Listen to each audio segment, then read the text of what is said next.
السلام علیکم ورحمۃ اللہ وبرکاتہ۔ خیال ٹی وی میں خوش آمدید۔ اس ویڈیو میں ہم بات کریں گے مرگی کے مرض کا روحانی علاج کیا ہے۔ کبھی کبھی خیالات میں اتنا ہجوم ہو جاتا ہے کہ دماغ کی وہ صلاحیتیں جو خیالات کو تقسیم کرتی ہے متاثر ہو جاتی ہیں۔ اگر ایسی حالت میں پانی سامنے آ جائے تو دماغ کام کرنا چھوڑ دیتا ہے اور مرگی کا دورہ پڑ جاتا ہے۔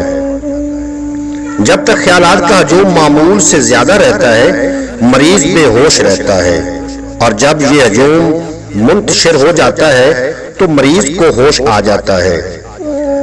دورہ سے چونکہ تمام اعصاب مفلوج ہو جاتے ہیں اس لیے حرکت دیر میں ہوتی ہے۔ اس کا وقتی اور فوری علاج یہ ہے: مریض کے سر کو زمین سے ہاتھ پر صرف 1 انچ اوپر اٹھا لیا جائے، اس سے زیادہ نہیں۔ 2-3 مرتبہ سر کو ہلکی جنبش سے ہلایا جائے، دورہ ختم ہو جائے گا۔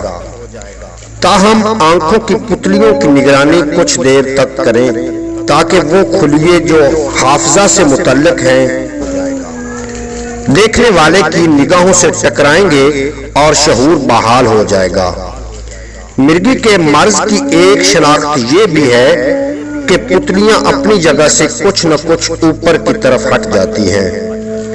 مرگی کے مریض کا روحانیت میں علاج یہ ہے کہ 40 روز تک صبح نیار منہ 1 پلیٹ پر یہ عزیمت تحریر فرما لیں اور پانی سے دھو کر پلائیں، اور ساتھ ہی ایک بڑے کاغذ پر لکھ کر سر سے پیر تک کاغذ کو پورے جسم پر ملیں۔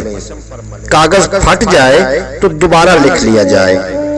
دوران علاج اس بات کا خیال رکھا جائے کہ مریض کو قبض کی شکایت نہ ہو، تو انشاءاللہ تعالی مرگی کا مرض ختم ہو جائے گا۔ امید ہے کہ آپ کو یہ ویڈیو اچھی لگی ہوگی۔ اگر اچھی لگی ہو تو چینل کو ضرور سبسکرائب فرما لینا اور بیل آئیکن کو پریس کرنا نہ بھولنا تاکہ اگلی ویڈیو کی نوٹیفیکیشن سب سے پہلے آپ تک پہنچ جائے۔ اجازت دیجیے آپ کا اور میرا، اللہ حافظ۔